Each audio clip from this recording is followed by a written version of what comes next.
usuku lomama. So nje ngicela ukuthi Happy Mother's Day kubo bonke omama. Sicela nje sibashayelele ihlombe elikhulu bazalwane, and let's celebrate them. Hallelujah. Besihlelile sinomamzwane ukuthi sokwenza lo suku lube extra special namhlanje. Ngicela ukuthi ngicela ngiphe bonke ogogo esinabe ebandleni wanginikeza amagama. Kanti sothi sisahlela bangwele bese vele nje siyaphazamiseka kugcine kumoshakala konke besihlelile. Kodwa ke ngoba bekusenhlizweni zethu ukuthi sikwenze lokho socela nje bonke ogogo nisixolele, sizoqhubeka sikwenze sihlele ngoba besifisa ukuthi sikhombise uthando kakhulu. Bazalwane, ngolosithathu bekuyi birthday usuku lokuzalwa la gogo Nyembe. So nje ngicela sihlelele happy birthday sonke. Happy birthday to you.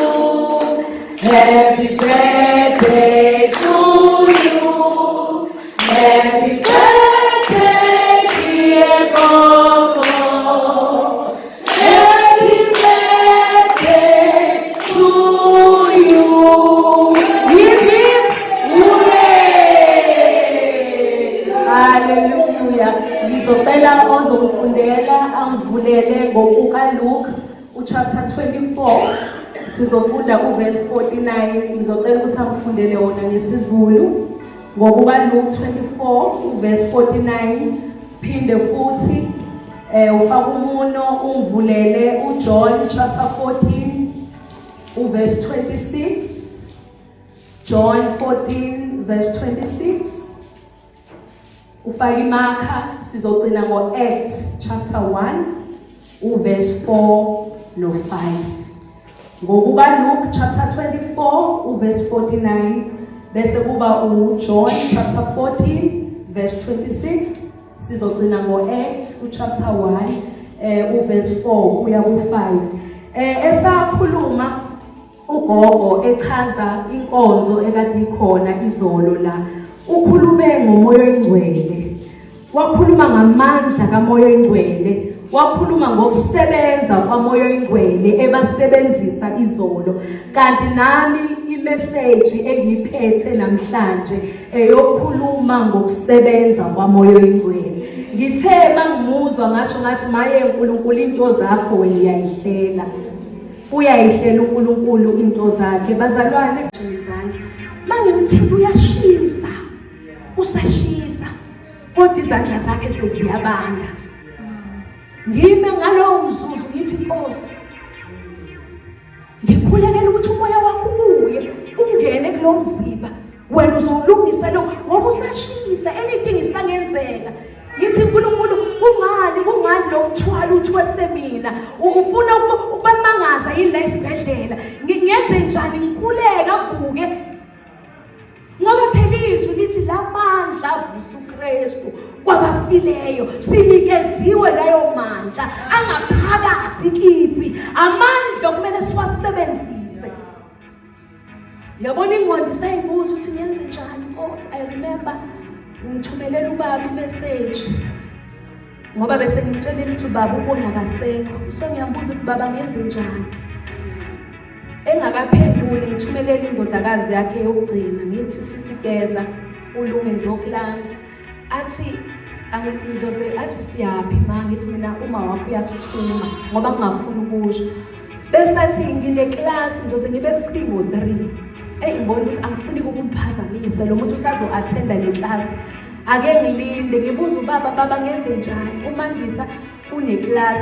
Bese athinte uThemba umzukulu kagogo, angithumelele inamba ubaba ngimfonele. Okay, ngimWhatsApp uThemba, usemsebenzini noma usekhaya? Athi usekhaya. Bese ngithi athi uright unjani Pastor Blue? Bangibiza uPastor Blue asithole. Ngithi angikho right.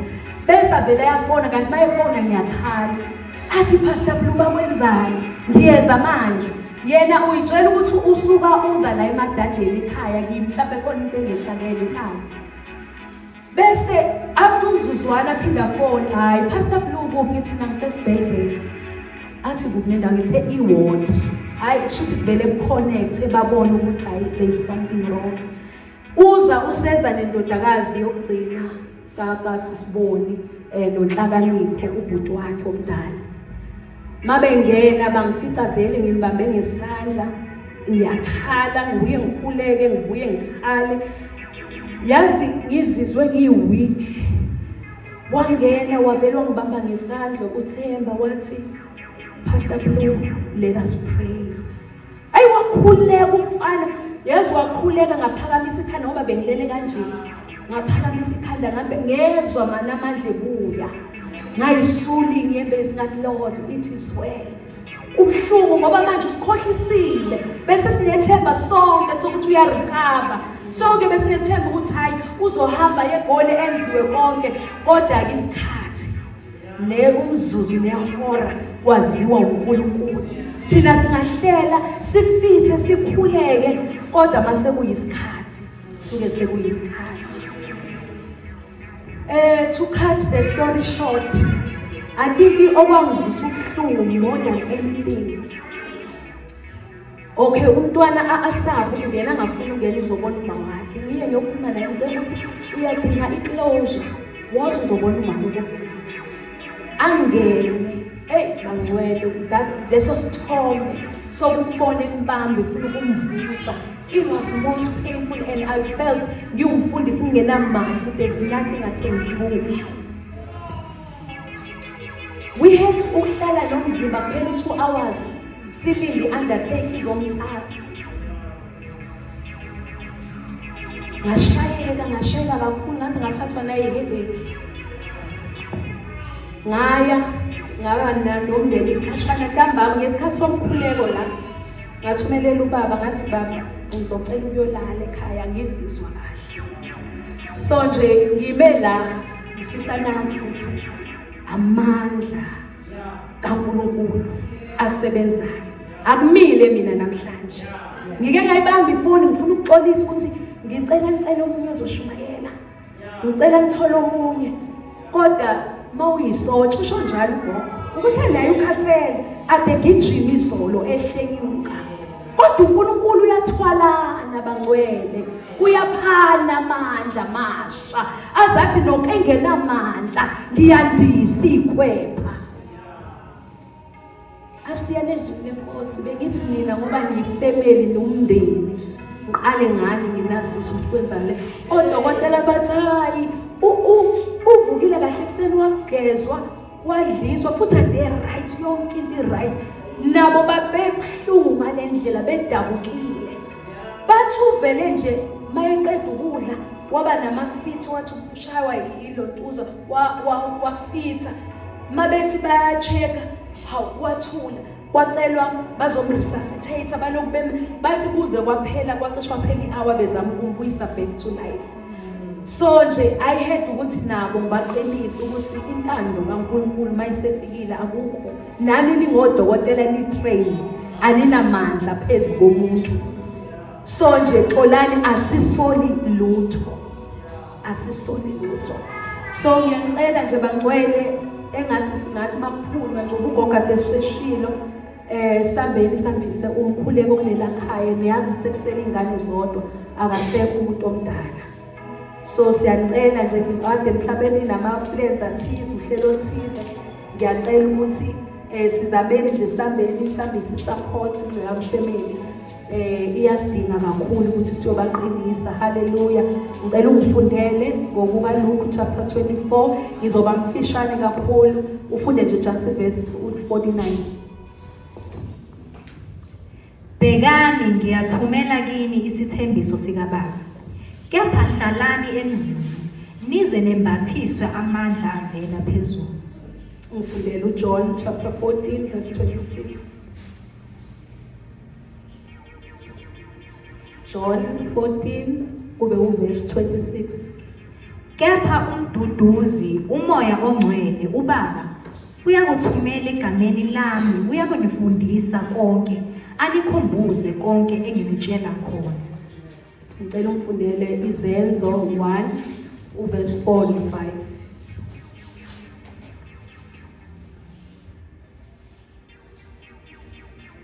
Kwathi Ngenkathi ehlangene nabo wabayala ngokuthi ningamuki eJerusalema kodwa nihlalele isithembiso sikayise enasizwa ngami ngokuba uJohane wayebabhaphathisa ngamanzi kepha nina niza kubhaphathiswa ngomoya ongcwele kungakadluli izinsuku eziningi.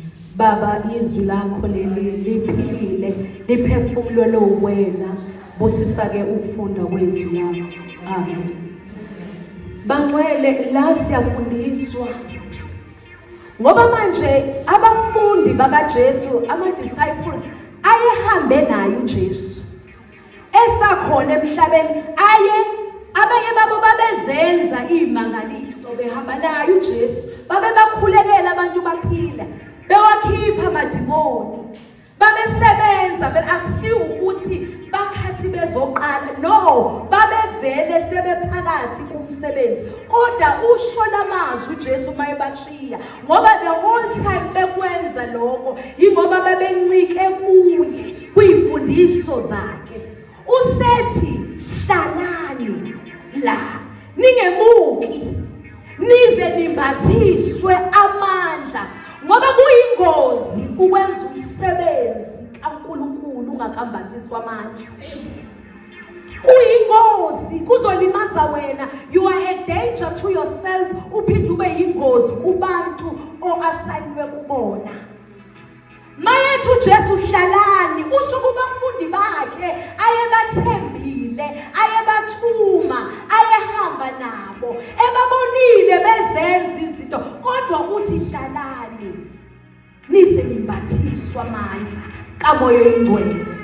Why uMoya Oyingcwele ebaluleke kangaka? Ngeke ngithi mawumntwana kaNkulunkulu uyamdinga uMoya Oyingcwele. Yabona into esenza sime kanjena namhlanje, amandla kaMoya Oyingcwele asebenza kuthina. Into engisizile ngolosithathu kulesa simo ebesinzima kangaka ebengiqala ngqa ukubhekana naso, ingoba khona ukungibele, ingoba khona engihamba naye. Ubambe kuyimi isiqu sami, mhlambe ngabe nami ngisalele embhedeni, mhlambe ngabe ngishayekile angivukanga, kodwa uMoya Oyingcwele, umoya weqiniso, umoya kaBaba, sinikezwe yena for lezi zinto ezilandelayo ukuthi abe umsizi. Akekho noyedwa ke la endlini owamamukela uMoya Oyingcwele ongenawo umsizi. Nanoma isiphi isimo yokubhekane naso, ukhona umsizi. uMoya Oyingcwele umsizi wakho. Ingakho kubalekile ukuthi uze ungamcimi uMoya Oyingcwele. Ungamcimi ngoba uyadinga ukuthi asisebenze. uMoya Oyingcwele uphinde abe yini bangcwele? Comforter, abe umduduzi wethu. Yi-role ama-offices wonke la enziwa yini uMoya Oyingcwele empilweni yomzalwane. Ufika kusize usesimene esinzima, akusize uxakekile, aphinde akududuze babhekene nesimo esiphuphukile emoyeni udangele. uMoya Oyingcwele ufika abe i-comforter, aphinde akunxusele. Sometimes you don't know what to pray for. Lisho njalo izwi lithi awazi ukuthi ukhule kuthini, kodwa uMoya Oyingcwele uyakunxusela kuBaba. Ubalulekile. Nabona ukuthi ubaluleke kangakanani bazalwane uMoya Oyingcwele empilweni yomzalwane. Akadini lapho, aphinde abe yi-advocate. Uyasimela uma umele lalelani, kuzoba nesikhathi lapho na kuba nolimi oluvukelayo. Kuyoba nesikhathi lapho na bekuqambela amanga. Kuyoba nesikhathi la bekhuluma kabi, befuna ukuxoshisa emsebenzini. Siyofika isikhathi uMoya Oyingcwele uyena okwazi ukumbula, uyambula izinto ezifihlakele, iqinisa libeke sobala. Umsebenzi kaMoya Oyingcwele loyo. Mangabe ungam-acknowledge kweyakhe impilo, mangabe ungavumi ukuthi asebenze kweyakhe impilo, mawuzomcima uzoba senkingeni. Uzofana nalamakholwa akhomba indlela aphinda njike. Uthi besihamba sonke sigijima, hawu usefaka iphandla ngapha nangapha, usekhuluma enye ilanguage. Why? Ufikwe yisimo samshaya. kwawukuthi umoya oyingcwele umcimile, umoya oyingcwele akakhona ukusebenza empilweni yakhe, wabona kungcono ngibuyele la ngalandwa khona. Ubokubona umzalwane Mayewa uwa abuyele lana nimlande khona, manamkhipha othwaleni mhla ewa ubuyela back othwaleni, futhi le ndimo lotshwala limgibele kakhulu kunaqala. Mangabe walandwe khonza amadlozi ehlaba, uzoyifaka zayigaxe ngapha nangapha iphandle, ngoba ubuyela back la walandwa khona. Yini lesinqandayo bazalwane? Yini lesithi noma izimo zishaya kodwa yale ngathi umoya oyingcwele? Yingakho uJesu athi hlalani nilinde. Kubalulekile ukuhlala nembathiswa amandla kamoya oyingcwele, iwona ozonilekelela kule ndlela, ngoba le ndlela yinde.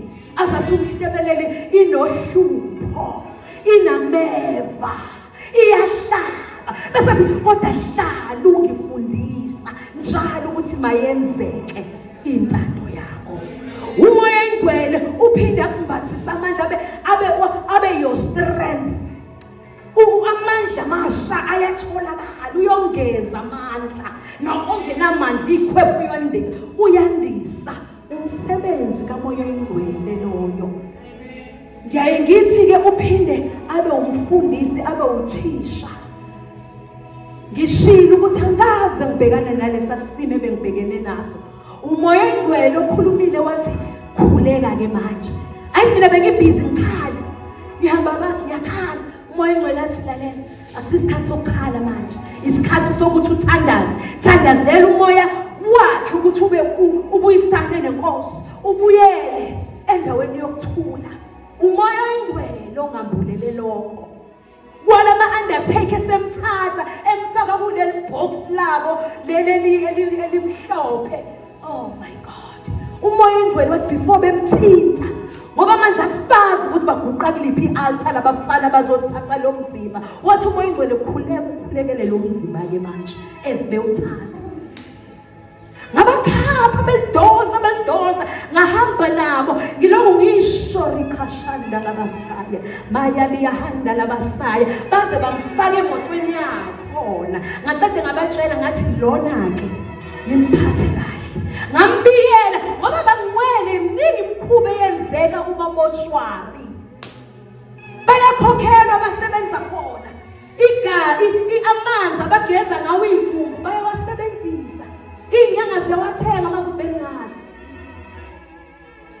Wena umuntu wakini nitshela ukuthi nimshile lapha njulele, bayamsebenza qambe niyafika baqedile ngayo. Kubalulekile nimbiyele, ngisho sethule nimbiyele, nimkhulekele ukuthi bangaganga badlale ngazo zonke, kodwa not this one. Siyamazi uma usithola imbewu uhlonyelile ngiyi-product ophuma ezandleni zamama usithole. Loya mama ngathi mangifika emahholo wangifaka ngaphansi kwamaphiko wakhe, waba umama njengoba ugoge umama kumina namhlanje. Ningayithathi kancane lento, ningayithathi kalula.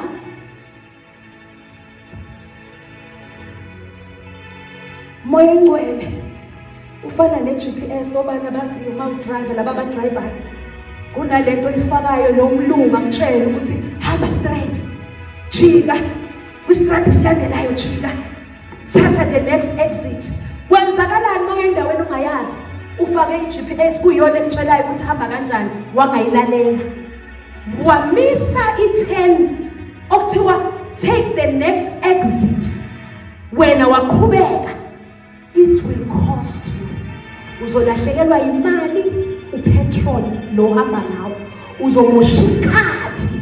Into kumele ngabe uyenze within 1 month, kuyophela 4 years or 5 years uzama ukwenza into ongayenza ngeviki, kukuthathe 5 years or even 10 years.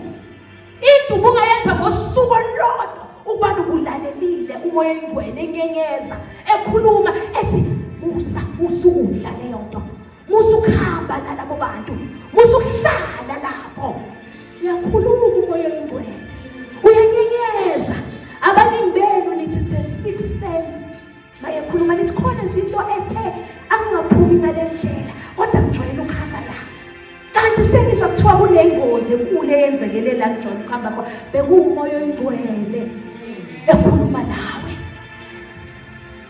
kodwa mawucima uzosizwa ubani mawungalaleli uyalalelwa umoya oyingcwele uyaphila umuntu ohlala kuwe kodwa ufuna ukuthi engathi ungayigcina ngoba ugcwele ngoba uyahlala endaweni ehlanzekile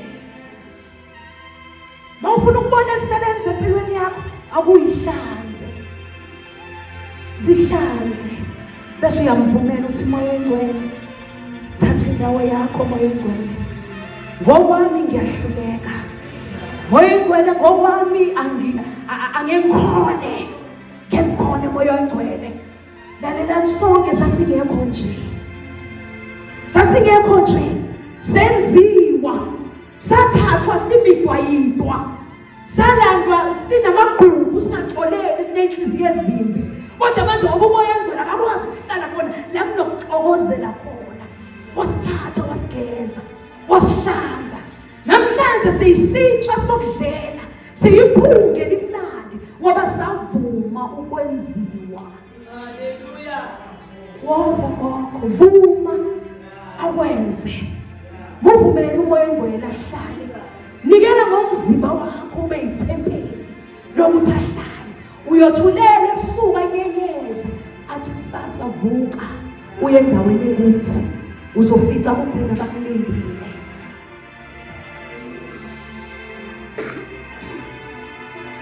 I love you very much. Engathi uNkulunkulu akanivakashela ngabanye ngabule azambule lezi zinto kunina. Ngimbonile empilweni yami ngisambona namanje.